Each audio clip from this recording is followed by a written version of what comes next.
The flames of a modest fire crackled at the center of the dark room, casting flickering shadows on the faces of those gathered. The scent of pine and damp earth hung thick in the air. Men in dark robes, armor, and commoner clothing sat shoulder to shoulder, nobles, soldiers, and rebels alike, united by a common enemy. Sun Min stood silently beside General Hong Jae, his eyes fixed on the fire, his jaw clenched, his mind racing. Across from him, Minister Park slammed his fist into an old wooden table, rattling the ink pots and scattered scrolls.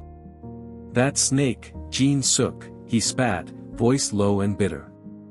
"He walks through court as if he owns it.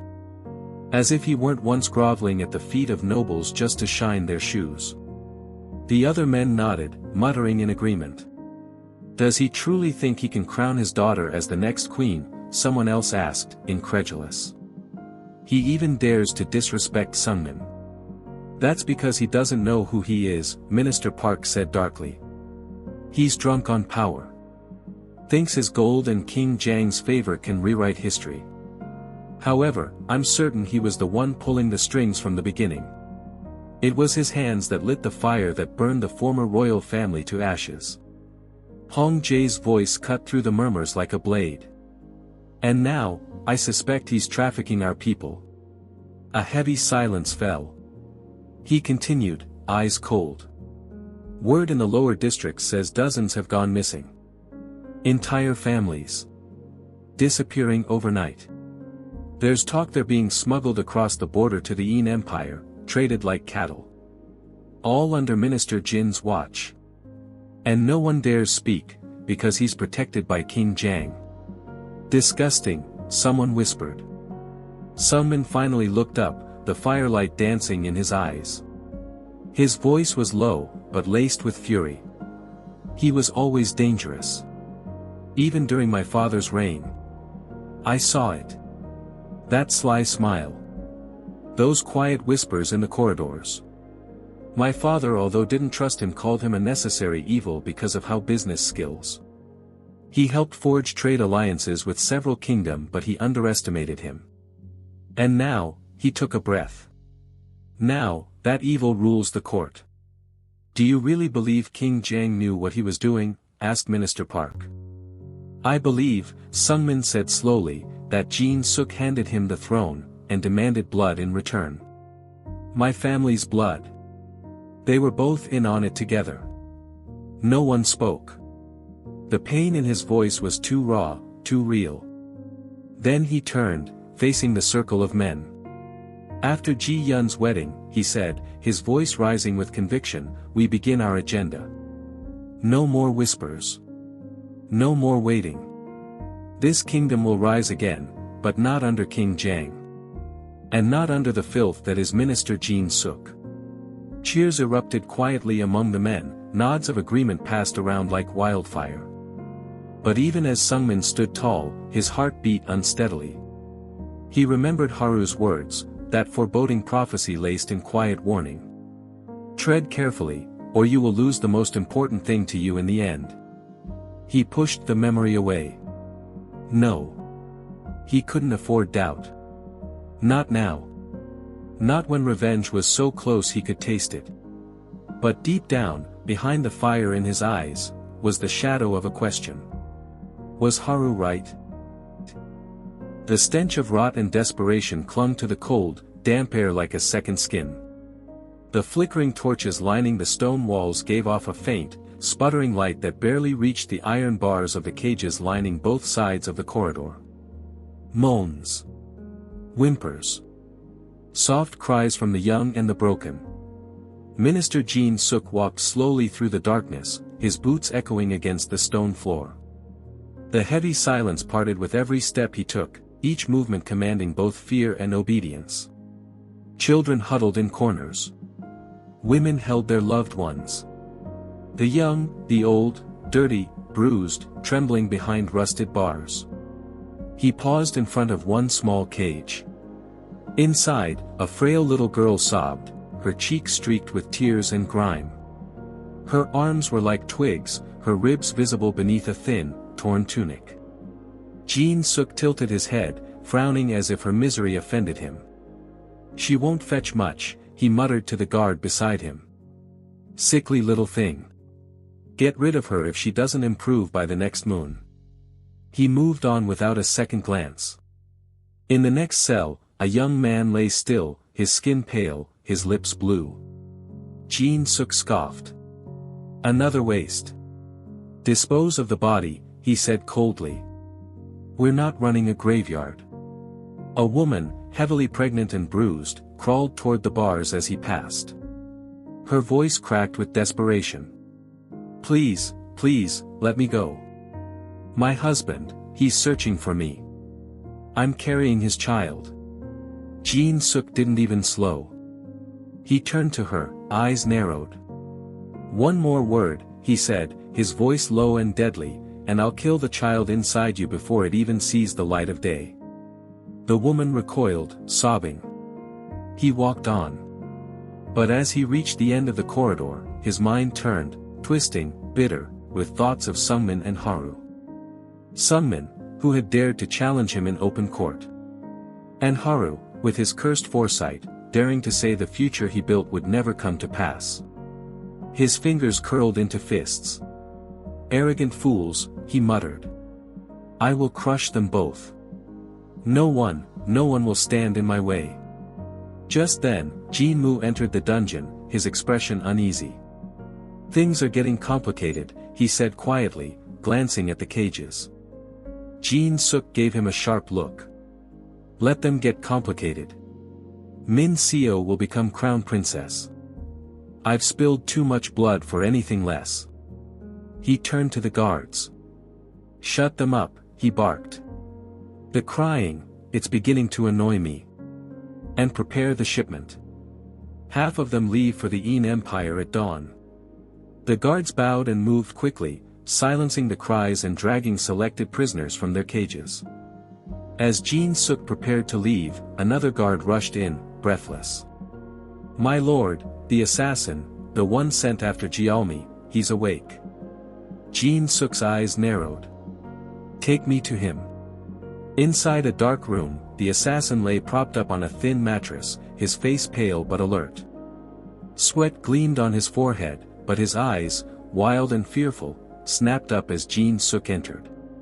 You're alive, Jin-suk said, voice deceptively calm. You had something to tell me, about Jialmi. The assassin nodded quickly. Yes, my lord. Jialmi, she's not a woman. She's a man. Jin-suk blinked. What? When I and another were sent to capture him, she fought like a soldier. Overpowered us both. I saw it clearly. She's not who everyone thinks she is. For a moment, there was stunned silence. Then Jin-suk and Jin-moo burst into laughter. You're saying, Jin-suk choked, wiping tears from his eyes, that the crown prince married a man? This is your grand revelation. But the assassin was dead serious. I swear on my life, my lord. Watch her carefully. Find out everything about her. Something is wrong. Jin-suk's smile slowly faded. He studied the man's face, saw the desperation, the fear. If this is true, he murmured, it could change everything. The assassin dared a small smile. Then, you'll reward me. Jin-suk stepped closer, eyes now cold. Reward you? He turned to the guard. Kill him. What? And no, wait, the assassin gasped, scrambling backward. But it was too late. The guard drew his blade, and with one swift motion, the assassin's head fell back against the pillow, lifeless. Jin-moo didn't flinch. He'd seen worse. Jin-suk turned away. Have someone investigate Jialmi thoroughly. I want everything, who she really is. Everything that her father is hiding. The guard bowed and left quickly. Just then, a court messenger entered, his robe soaked with sweat. He handed Jin-suk a scroll sealed in black wax. Jin-suk opened it. The assassins are dead. He read the words, then slowly began to laugh. A low, triumphant sound that echoed through the chamber like thunder. He turned to Jin Mu. Everything is finally going my way. His eyes gleamed with cruel delight. Let Sungmin scheme to keep his wretched daughter as crown princess. Let Haru prophesy doom. I will win. In the end. I always win. The grand doors to King Jang's chamber swung open with a loud creak, breaking the heavy silence of the room. Father. Tae-jin's voice rang with urgency. King Jang, seated at his writing table, didn't flinch. He looked up slowly, his expression unreadable. What is it, Tae-jin? Why would you barge into my chambers late at night without my summoning? Tae-jin's brows were furrowed, his chest rising and falling fast. It's the assassins, father. The ones we had imprisoned. They're dead. King Jang blinked, then stood abruptly. What do you mean, dead? Dead, Tae-jin repeated. They were found in their cells tonight. Just gone. King Jang's jaw clenched as he started leaving. Gather the guards. Take me there. Now. The smell hit them before they even stepped through the arched entrance. It tasted like metal, sweat, and blood. King Jang's eyes swept over the stone floor, his gaze landing on the lifeless forms of the assassins. Their bodies, slumped awkwardly in the corners of their cells. Cold. He didn't speak for a moment. But Tae-jin was watching him closely, and he caught it, the flicker in the king's eyes. You're not surprised, Tae-jin said softly. King Jang exhaled sharply, folding his hands behind his back. I'm not. He surveyed the scene. This wasn't a random act. This was calculated. Tae-jin lowered his voice. You think it was Jin Suk? The king didn't answer right away. He turned to the surrounding guards. Did anyone see who did this? There was silence. Tension thickened like smoke in the room. Then, finally, one of the younger guards stepped forward. He looked terrified. Sire, there was someone. A servant who came in with food for the prisoners about an hour before we found them. But they were cloaked. Couldn't tell if it was a man or woman. Did they speak? King Jang asked. The guard shook his head. No. They kept their face hidden and didn't look at any of us. The king nodded slowly, mind already calculating. Search every servant in the palace. I want everyone questioned before sunrise. Meanwhile, in her royal chambers, Queen Yoan sat by her mirror, brushing her hair, preparing for bed when the king entered, still in his robe, his expression grim. My love, she asked, standing quickly. What's happened? He closed the door behind him and walked to her, placing his hands gently on her shoulders. The assassins, he said. They're dead. Her face paled instantly. What? How? Someone got to them. A servant, or someone dressed as one. We don't know yet. The queen took a step back, visibly shaken. But, what did they spoke before dying? They didn't, King Jang interrupted firmly. I've spoken to the guards. No word got out. But what if? My queen, he said, voice low and steady, calm yourself. She stared at him, breath trembling. This is getting out of hand. I know, he said. Which is why it's time. The king turned to the window, gazing out at the moonlight-covered garden below. We have to tell Kyung-hoon the truth, he said finally. About what is really going on and what he must be prepared for. The queen stood frozen, her hand tightening on the edge of her table. But, if he knows the truth, he may never forgive us. King Jang turned back to her, his eyes sharp but tired. Maybe not. But he needs to know. Before it's too late.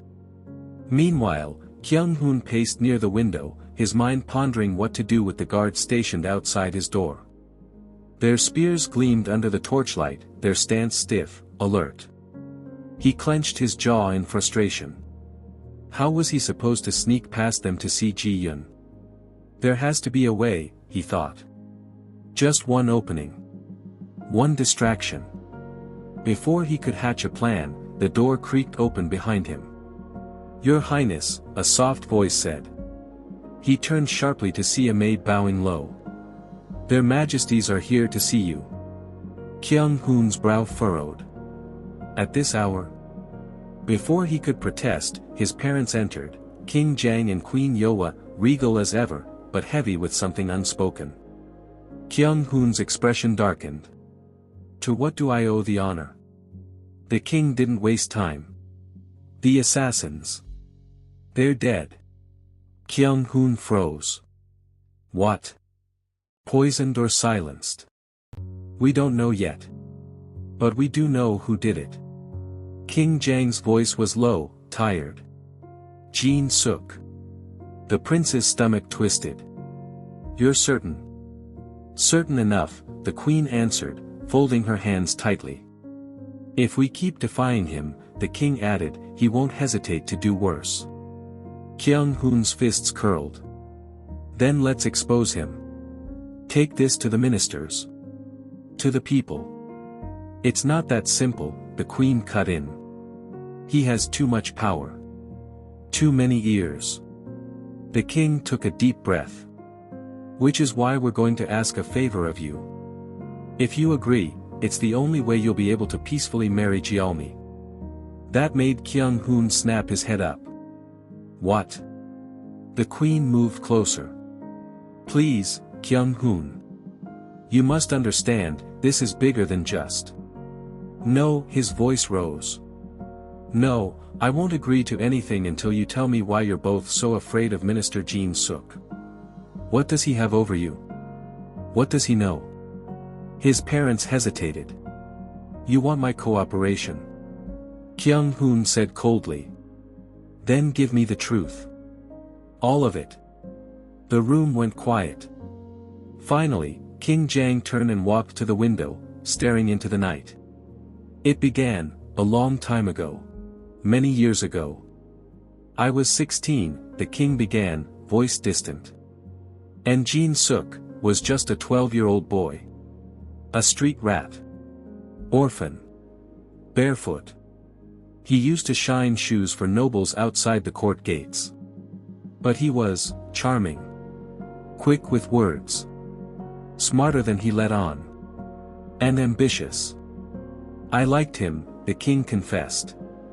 "Back then, I was just Lord Jang, the son of a prominent noble family with many livestocks and farms. One day, I brought Jin Suk home and introduced him to my parents. They loved him. Everyone did. Through my family, he gained access to court. Got close to important people, even the crown prince, who was my dearest friend. At 20, the king himself noticed Jin Suk's eloquence and made him an ambassador to negotiate trade treaties with other countries. His words could charm kings and he was brilliant."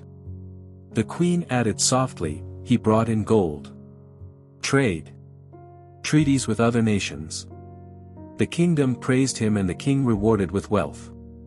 But not everyone trusted him," King Jang said. "Least of all the crown prince. He suspected Jin Suk was hiding something, bad dealings behind those trade agreements. When the old king died, and the crown prince ascended," the queen continued, "he began investigating. He started limiting Jin Suk's power. Meanwhile, my family's businesses were failing. I was desperate as a heavy drought destroyed the livestock and pests destroyed our crops. But I was ashamed of people knowing that, especially the king, so I turned to Jin Suk." A heavy silence fell. "He offered to help," Jang said, shame in every word. "But, there was a price." "What kind of price?" Kyung-hoon asked, his voice tight. The king didn't look at him. "He told me the truth of what he was really doing. That he was smuggling people. Kidnapping them and selling them to the Yin Empire. For profit." Kyung-hoon's face contorted in disbelief. "And you joined him?" "I refused," the king said quickly. "At first. But I had nothing left. My parents had just died. I was the first son and had a duty to protect the family name. So I agreed. Just once. But it wasn't just once. For years, we kept the king in the dark. He would have never allowed it. I should have stopped back then, but I was making so much money. I was blinded by greed. When we proposed an alliance with the Yin Empire to the king, he refused, calling them savages. He said they craved domination, using trade as an excuse to take over their kingdom. King Jiang clenched his fists. That's when Jin Suk made his move. He told me to convince the ministers and spread rumors painting the king as weak, unstable. Kyung Hoon's breath caught. You helped overthrow the crown. The king's shoulders sank. It took years, but eventually, we staged a revolt. Used Yin soldiers disguised as ours. The king never saw it coming. Kyung Hoon stared at them both, horror rising in his chest. The royal family. They were slaughtered, Jiang said, voice barely audible. And I was crowned king. But Jin Suk had one demand, the queen said. A favor. To be called upon when the time was right. And now, the king finished, that time has come. Kyung Hoon scoffed bitterly. I am so disappointed. You, mother, even when you married my father and knew the truth, you did nothing and kept quiet. The queen cried. But what was I supposed to do? He is my husband and our family will be ruined should the truth be discovered. I couldn't let that happen. Kyung Hoon turned away from them, eyes burning. His heart pounded in his ears. I've spent every year of my reign under his control, King Jiang said. A puppet on a golden throne. There has been no peace for me until this day. I regret the moment I brought Jin Suk home. Kyung Hoon leaned back against the pillar, eyes narrowed, his jaw clenched in silent frustration as the king finished his story. There was a long pause, so long that even the flickering candlelight in the room seemed to hold its breath. Then, with a low exhale, Kyung Hoon finally spoke. I can't say I'm surprised, he muttered, his voice low but sharp, like a blade dragged against stone. I've had my suspicions for years. Ever since Jin Suk took over diplomatic affairs, I started looking into him. Quietly. But he's careful. Too careful. He covers his tracks like a man scrubbing blood off a white floor. I never found anything concrete. Just rumors and whispers. I even tried finding out about the last royal family, but people were too scared to speak. He looked up, his gaze hardening as it met the king's. However, I never imagined the truth would be this grotesque. His voice rose, thick with emotion now, anger, disbelief, betrayal. You killed them. You destroyed everything to sit on that throne, and for what? To live under the leash of a monster like Jin Suk. The king flinched, but said nothing. It was the queen who spoke, her voice trembling. We're telling you because we need your help. We've reached the edge, Kyung Hoon. And we can't run anymore. He laughed bitterly, a sharp sound in the cold room. There must be a reason you gave in and finally told me the truth. It must be because you want something from me. The king cleared his throat and straightened his robes. We know you cannot divorce Jialmi. And we're not asking you to because you will never listen to us. But, if you take Min Seo as your royal concubine, it might be enough to appease Jin Suk. It's the only compromise we can offer. If he's satisfied, he won't feel the need to expose us, or retaliate. Kyung Hoon's eyes flashed. You want me to marry Min Seo as my concubine, he repeated slowly, with barely restrained fury. The king stepped forward, lowering his voice. After the wedding, I will abdicate. The throne will be yours. You can end this, Kyung Hoon. Dismantle the alliance with the Yin Empire. Burn that kidnapping ring to the ground. Free us from Jin Suk's chains. I can't do it because he owns me. But you have no ties with him. He fears you. For a moment, Kyung Hoon said nothing. The room pressed in around him, heavy with the weight of everything unsaid. Then he exploded. No, his voice was firm, final. I won't take another wife. I won't become your scapegoat to clean up the filth you dragged into this kingdom. I've always wanted to be king, yes. But not like this. Kyung-hoon, please, the queen interrupted, but he cut her off. You made your bed. And now you want me to lie in it for you? After everything you've done. Suddenly, the queen dropped to her knees, her hands shaking as they clutched at the folds of his robe. If this comes to light, we are finished. The shame, the disgrace. I won't survive it. I will end my life before I watch our family fall apart. Mother, don't, Kyung-hoon murmured, taken aback. Her desperation rattled him. She looked up, tears welling in her eyes. Min Seo will never replace Jeolmi. She'll be nothing more than a concubine, an empty title to keep her father in line. That's all. I swear it. Please, my son. Please. Kyung-hoon's heart clenched. Seeing his mother like this, broken, pleading, chipped away at his fury. He looked between them, the weight of everything pressing down on his shoulders like 1,000 stones. For a long moment, he said nothing. Then, softly, I'll think about it. There's no time to think, the queen said quickly, gripping his sleeve. You must decide now. Before Jin-suk does something we can't undo. Kyung-hoon inhaled deeply, his face a mask of conflict. Finally, with a heavy, bitter sigh, he nodded. I'll do it. But, he looked the king dead in the eye. First, I need to see Jeolmi. I have to explain this to her. She deserves that much. The king and queen both exhaled, visibly relieved. Of course, the king said quickly. You are free to do as you wish. Thank you, Kyung-hoon said hollowly. But there was no triumph in his voice, only the dull ache of sacrifice. That night, the palace was unusually quiet, too quiet, it seemed, for the weight Kyung-hoon carried in his chest. The flickering torchlights lining the hallway cast long, ghost-like shadows on the stone walls as he walked toward Ji-yun's quarters, each step slower than the last. When he finally opened the door, the room was bathed in soft candlelight and a hush of serenity. Ji-yun was curled beneath the covers, his blonde hair spilling over the pillow, his lips slightly parted in deep sleep. His chest rose and fell with the rhythm of dreams, peaceful, untouched by the turmoil churning inside Kyung-hoon. Kyung-hoon stepped inside quietly, closing the door behind him. He moved to the bedside and sat down, careful not to disturb him.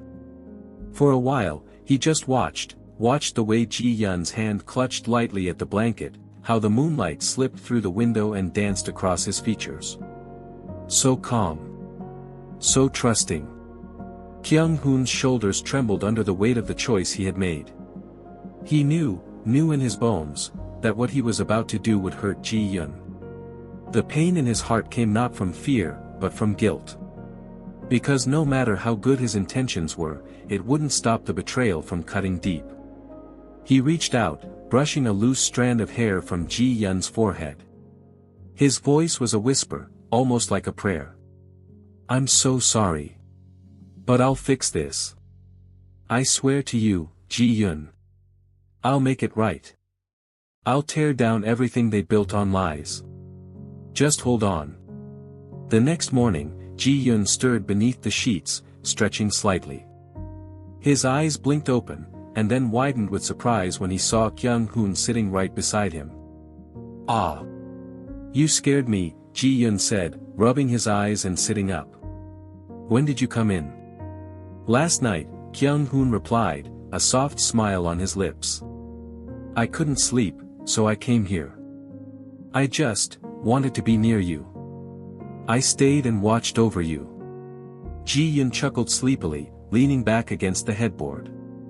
You're obsessed, Your Highness. You do remember we're not supposed to be seeing each other until the wedding, right? Kyung-hoon's smile deepened, warm and teasing. I missed you. I missed you too, Ji-yun said gently, his eyes softening. But we haven't even been apart for that long. We can endure a little more. Actually, Kyung-hoon said, leaning forward slightly, it won't be necessary today. I have permission to see you, and I want to take you somewhere. Ji-yun tilted his head curiously. Where? You'll see, Kyung-hoon said, standing. Get dressed. I'll wait. A little while later, Ji-yun emerged freshly dressed in a soft cream hanbok with a light blue sash.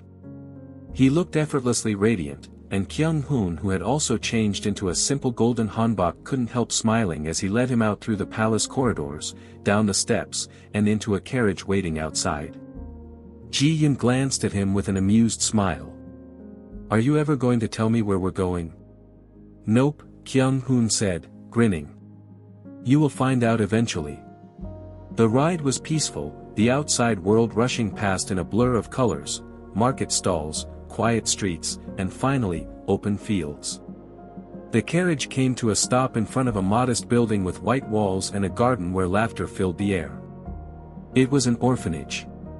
As they stepped out, a familiar voice rang out across the courtyard. Your Highness. Tae-jin waved from the middle of a group of children, crouched down with a bowl of rice cakes in one hand and a little boy clinging to his back like a monkey. He was laughing as the children swarmed around him, playful and carefree. When he noticed Ji-yun, his eyes lit up. Ah, so you brought him. The children turned curiously toward the new arrival, wide-eyed and excited. Him. But she's a girl, one boy said. Who is she? A little girl asked, tugging on Kyung-hoon's sleeve. Kyung-hoon placed a gentle hand on Ji-yun's back and said proudly, This is Jeolmi, my wife. Your crown princess. A collective gasp of excitement rippled through the children before they erupted in chatter and giggles. Some clung to Ji-yun's hands immediately, others asked him questions, and one little boy threw his arms around Ji-yun's legs, smiling. Ji-yun blinked in surprise but quickly laughed, crouching down to their level. Well, hello. Should I tell you a story? Yes, they all chorused. Soon, Ji-yun was sitting on the grass, surrounded by eager faces, animatedly telling a folktale about a mischievous fox spirit. He passed out treats from his sleeve pockets and acted out characters with wild voices and expressive gestures, sending the children into fits of giggles. Meanwhile, not far from where the children played and laughed around Ji-yun, Kyung-hoon and Tae-jin stood under the shade of a plum tree, just out of earshot.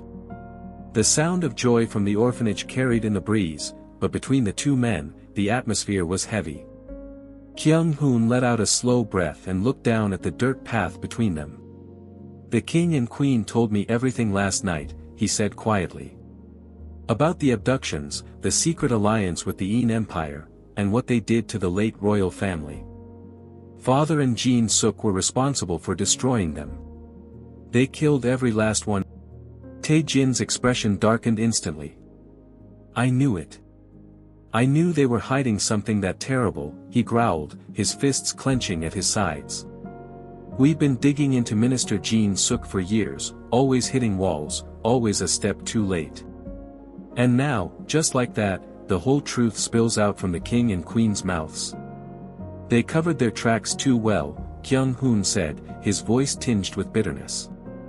But even after knowing everything, I didn't expect them to be so shameless about it. Like they were passing me the crown to clean up their sins. Tae-jin exhaled sharply, trying to calm the rage burning in his chest. I can't believe Minister Jin Suk still walks free. That man's hands are soaked in blood. Kyung-hoon nodded grimly, then added, Father is abdicating. After the wedding. Tae-jin turned to him, eyebrows rising. You're to be king. Kyung-hoon gave a slow, reluctant nod. Tae-jin stared at him for a long moment, then forced a half-smile. Then, congratulations, I suppose. I mean it. Even if it's not the way we thought it would happen. Kyung-hoon didn't smile back. I should be happy, right? I've always dreamed of wearing the crown. But now, it feels like a curse instead of an honor. Tae-jin looked away, his smile fading. Kyung-hoon hesitated, then lowered his voice. There's something else. They're insisting I marry Min Seo. To appease her father, to keep him from exposing everything. Tae-jin's body stiffened. He blinked once. Twice. Then gave a dry laugh. Of course they are. Kyung-hoon didn't miss the flicker of pain in his brother's eyes or the way he clenched his jaw. You're not okay with this, he said softly. I'm fine, Tae-jin replied too quickly, his voice tight. You're the crown prince. Soon to be king. You'll have to do many things you don't want to.